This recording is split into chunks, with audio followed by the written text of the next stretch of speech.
This is breaking news from the Las Vegas Review-Journal, sponsored by Michael Gaughan's South Point Hotel, Casino, and Spa.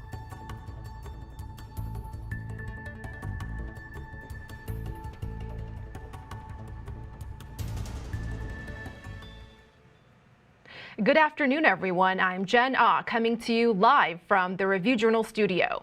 We're about to take you to the Las Vegas Convention Center for an update on the Vegas Loop transportation system. Now, this is a big deal fronted by Elon Musk's Boring Company. The plan is to build a system of tunnels, mostly underground, to take people from downtown Las Vegas to the convention center and to different resorts on the Las Vegas Strip.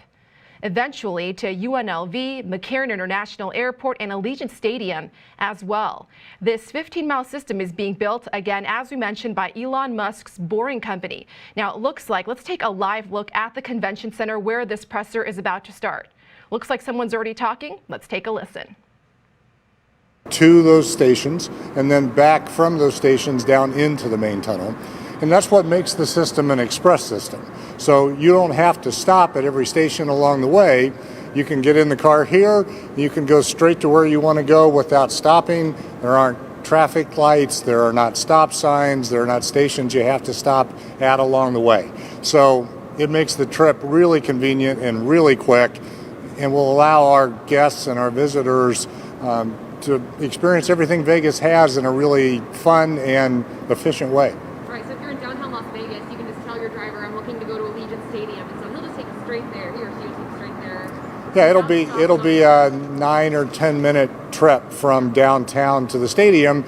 It'll be easier to park in downtown and go to a game than it will to be parked down the street and walk to the game. You called this, in the press release, a significant step forward for the tourism community in Las Vegas. What do you mean by that? Well, I mean a couple of different things. It's going to be great for our visitors in a number of ways. It's going to make it really easy for them to see everything that Las Vegas has, and even more of what Las Vegas has, because they're going to spend less time in traffic. It's going to be an attraction in and of itself. I mean, we're going to be the first in the nation, first in the world with this kind of system. And people are going to just want to try it out just for the fun of trying it out. But it will really just make the experience so much better. When they get off at the airport, ultimately this system, I'm sure, will be at the airport. It'll be able to connect them straight to their hotels. It just makes for a very seamless experience for our guests. Do you anticipate there to be pretty high volume and demand for this once it opens? And how do you anticipate to kind of provide the structure and support, I guess, hiring local workers to be drivers? Like, how's this all going to work? Sure. We do expect that there will be high demand for this. It's going to be the most effective way to move around the city, and it's also going to be really affordable. So the Boring Company is committed that fares will be between what it costs to ride a bus and what it costs to ride an Uber or Lyft. So, $5, maybe $20 at a maximum amount for the system as it's currently constructed. That's going to make it a really attractive option for most of our visitors. And ultimately, there will be hundreds of cars in the system. There will be attendants at stations, and it will create some jobs directly.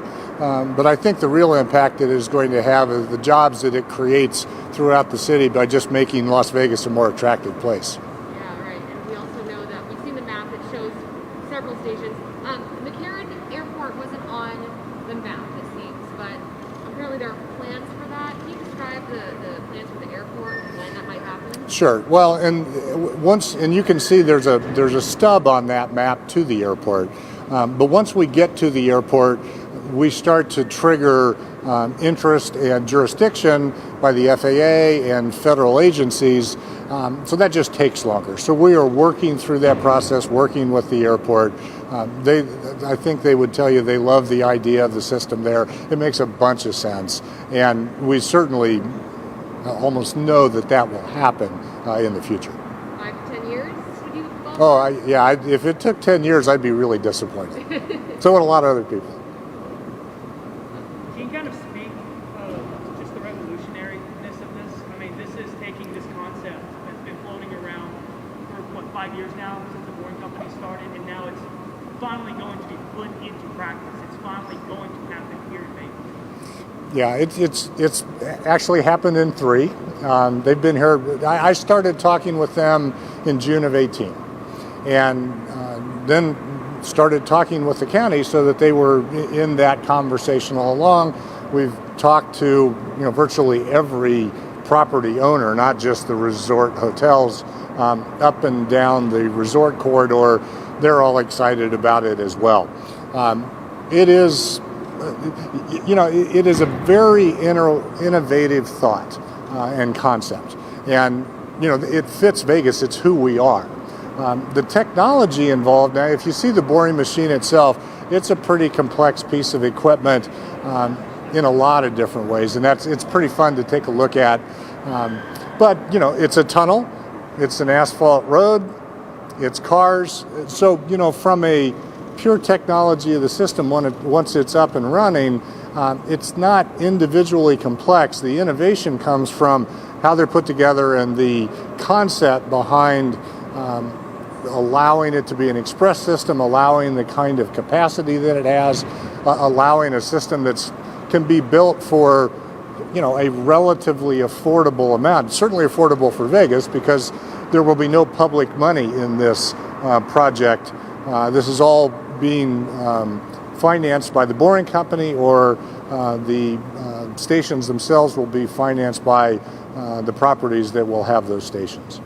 Where are we on the timeline as far as boring some of these new tunnel lines, and when can we expect the debuts of some of these new tunnels? Well, it will be a rollout over time. We're in the process right now of boring a connecting tunnel from the convention center to Resorts World. Westgate wants a tunnel to connect to here as well. We think that's a logical and easy next step. But as Steve Davis spoke about at the commission meeting today, we'll then start to branch out from there, and we will add a station or two at a time as we move forward. Actually, the tunneling process itself is probably the quickest part of the construction now. They've improved the boring machine to the point that it'll take longer to build the station itself than the tunnel to get to it, and which is pretty exciting. Yeah, we can get the tunneling done fairly quickly. Now, that I don't mean to diminish the work that a whole bunch of people are going to have to do in order to make that happen. We have to drill holes in the ground, geotechnical borings, in order to make sure that we know exactly what's underground. Not really for the tunnel itself, because the tunnel is going to be below anything that's been built in Las Vegas. But those ramps that come from the tunnel back up to the stations have to come through everything that's been built. So we have to know exactly what's there. We have to design that system to allow the tunnels and the ramps to miss everything that's down there, or know that we have to move some things that are down there. Then they have to put all of that in drawings, submit it to the building department, and then work through all those plans with the building department. So that does take some time. But within a year, I would hope that we would be under construction with portions of the main system, and then we can continue to expand from there. Have you been in contact with the boring company today? I mean, what's their excitement? Well, I certainly have, and they, I congratulated them on, they've done the work, they've made this happen, and also expressed our appreciation for their commitment to Las Vegas, their willingness. They are willing to build this one system and finance it themselves, and they've chosen Las Vegas to do that. We really appreciate that. It makes it a pretty easy decision for us to move forward. But they're thrilled. I mean, this is their life's work. They have been working on this for 7 or 8 years. And to see it get to this point for them, I know is at least as exciting as it is for me. It's pretty exciting for me. And what does this mean for a city that's been going through so much over the last 2 years to have this landmark project that's not a new casino, that is something completely different, but so innovative? Well, this project adds to Las Vegas's brand. We're known for our innovation. We're known for reinventing ourselves. Actually, we have just continued to add attractions. But particularly as we are recovering from this pandemic, being a world leader in transportation as well as entertainment and sports and dining and shopping is simply, in addition to the Las Vegas brand, that's going to be attractive to visitors all over the world, and I think should lift the spirits of everybody here in this community. It's a great thing. What does this vote of confidence mean for the hyperloop project that we've heard about? Well, they're obviously somewhat related in that both the hyperloop and the loop are concepts that Elon Musk created, invented, and has set loose. And we have in North Las Vegas, as you know, a hyperloop test track. And obviously we are the home now of the first boring company two major projects in the world. They're different. They are designed in a way that ultimately they could tie together. The hyperloop project is in a tube that is the same size as the tunnels in these projects. So these tunnels could connect to that tube for the hyperloop and transition in some way. But the hyperloop is an air evacuated tube that takes air out of that tube to reduce the friction in that tube. It is actually a maglev system, so it's a floating pod that is projected through that tube with a linear electric motor. So it's a completely different operating structure, but they do have the same diameter, or can have the same diameter tunnel system or tube system. So you could, at some point, connect these things together. The Hyperloop will travel at 600 miles an hour. I've been pretty fast in one of these Teslas, but not that fast yet. As the system goes online, the stations, the tunnels, are they going to look similar to what's existing? Yeah, the system as it expands and comes online will look very similar to the tunnel system that you see underground here. It'll look virtually the same. The stations that we have on either end of our system that are surface stations, I think are at least representative of how stations could look. But I'll talk a little bit, just a minute here, about how there are different options for stations. So we use the term station pretty generically. They can look like this, but this was probably, and the Boring Company paid for most of this, but it's probably a $40 million station. And that's not likely to happen very often. The land above us would have to be worth $40 million in order to make that to make sense. So they'll probably all be surface stations. One example of what a station could look like is simply a lane in a porte-cochere. So you have a ramp that comes up and takes up one of the lanes in the driveway leading up to the porte-cochere. The car comes out of that ramp, drives under the porte-cochere, and then unloads and loads passengers and goes back down a ramp down to the main tunnel, and it just looks like one lane in a porte-cochere that is really already serving as a station. You could very easily, and I think some properties will do this, run a ramp up into the bottom floor of their parking garage. So the bottom floor of the parking garage, and the entire parking garage for that matter, at that point, could serve as the station. Or they could make a separate station in a different location from where they currently have structures and do whatever they want to do with it. So there are any number of options for what a station could look like.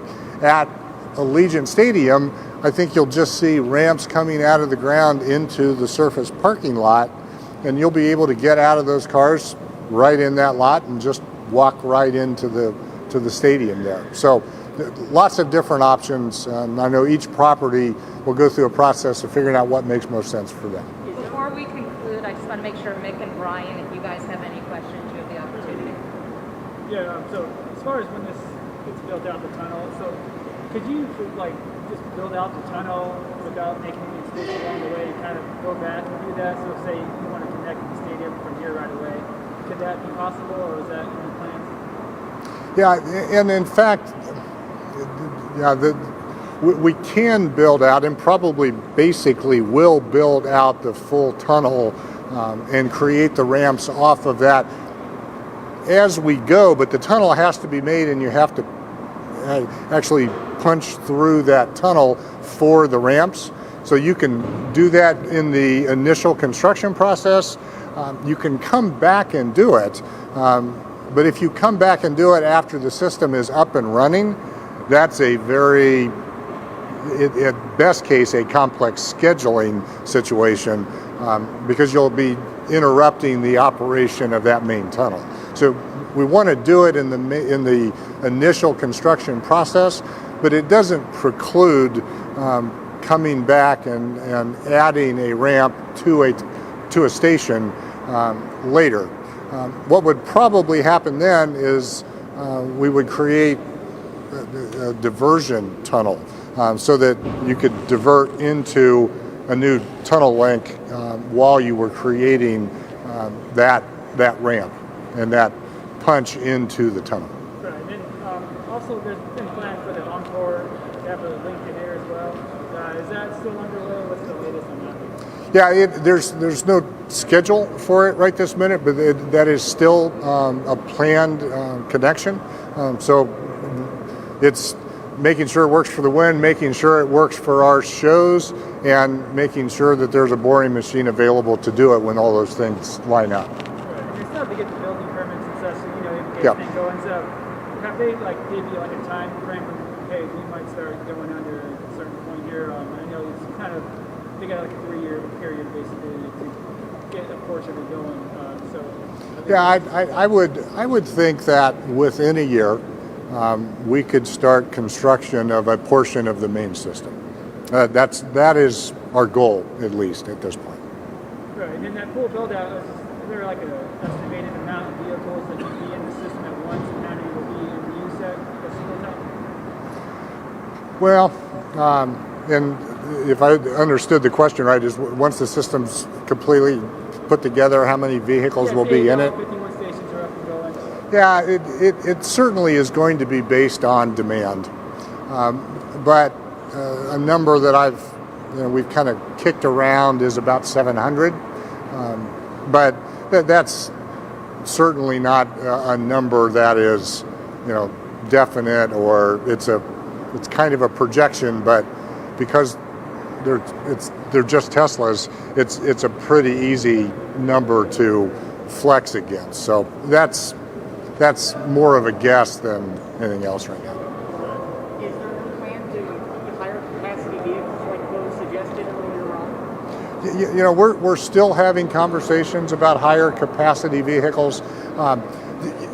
The flexibility of the smaller vehicles, the regular Teslas, is really great when you have people who are in a location and want to go to a broad variety of destinations. For those larger capacity vehicles to really make sense, you need a group of people who are in one location and want to go to one location. But because it's an express system, it doesn't really save a whole lot to have higher capacity vehicles. The trips aren't that long. If it's a 3 or 4 minute trip, a larger vehicle does less, there's less advantage to a larger vehicle. When we asked you that same question last year, you mentioned that it probably wasn't the best idea to have 16 strangers all sitting next to each other, referencing the health concerns weighing into that decision at all? No, we've not. I mean, we're far enough away from implementing something like that. And obviously, we own a monorail.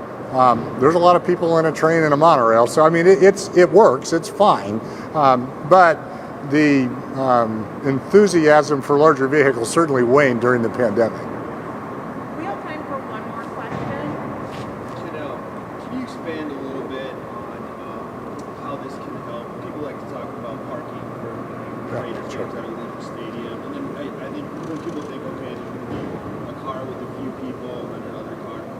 could that help with parking issues? Sure. Yeah. Yeah. Well, the system will help with parking not only at Allegiant Stadium, but what it really serves to do is tie all the parking lots in the resort corridor together. Because, you know, if we're here, and I'm going to the Knights game tonight, if the system was up and running, it's certainly easier for me to just get in the system here, get off at T-Mobile Arena, go to the Knights game. When the Knights game over, get back in the system, come back here and pick up my car, rather than take the half hour, 45 minutes it's going to take me to get in and park, and then have the congestion to deal with on the way out. Now that's, you know, they've gotten that down to a science at Knights games, but still it'd be quite a bit more effective for me to just get in the system here. That's going to be the option that everybody in the resort corridor is going to have. So you can get to where you want to go without having to take your own vehicle, park wherever you think is best for you to park, and it expands the parking options throughout the resort corridor.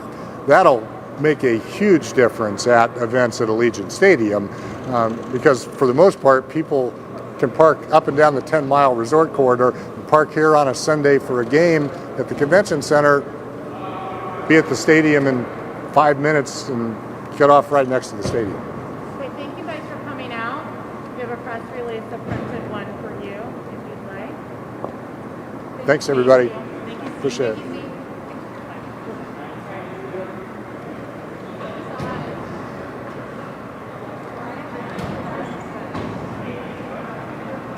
So you just heard an update on the Vegas Loop transportation system that would take passengers from downtown Las Vegas to the Las Vegas Strip, Allegiant Stadium, UNLV, among other places, mostly underground with Tesla vehicles. Now, LVCVA's president and CEO just gave us an update saying the projection is about 700 of those Tesla vehicles. He also said this is a major hurdle they overcame, getting approval from the Clark County Commission. And the next step in this process would be to build a tunnel that leads to Resorts World Las Vegas. And the goal is to start construction next year. We'll have much more for you on this story online at lvrj.com. You can also watch our weekday newscasts 7 at 7 a.m. and p.m. available on Roku, Apple TV, YouTube, all your streaming platforms. Also, you can download our RJ mobile app to get news alerts sent right to your phone. I'm Jen Ah. Thank you so much for joining us. We'll see you here in a few hours at 7. You've been watching breaking news from the Las Vegas Review-Journal, sponsored by Michael Gaughan's South Point Hotel, Casino, and Spa.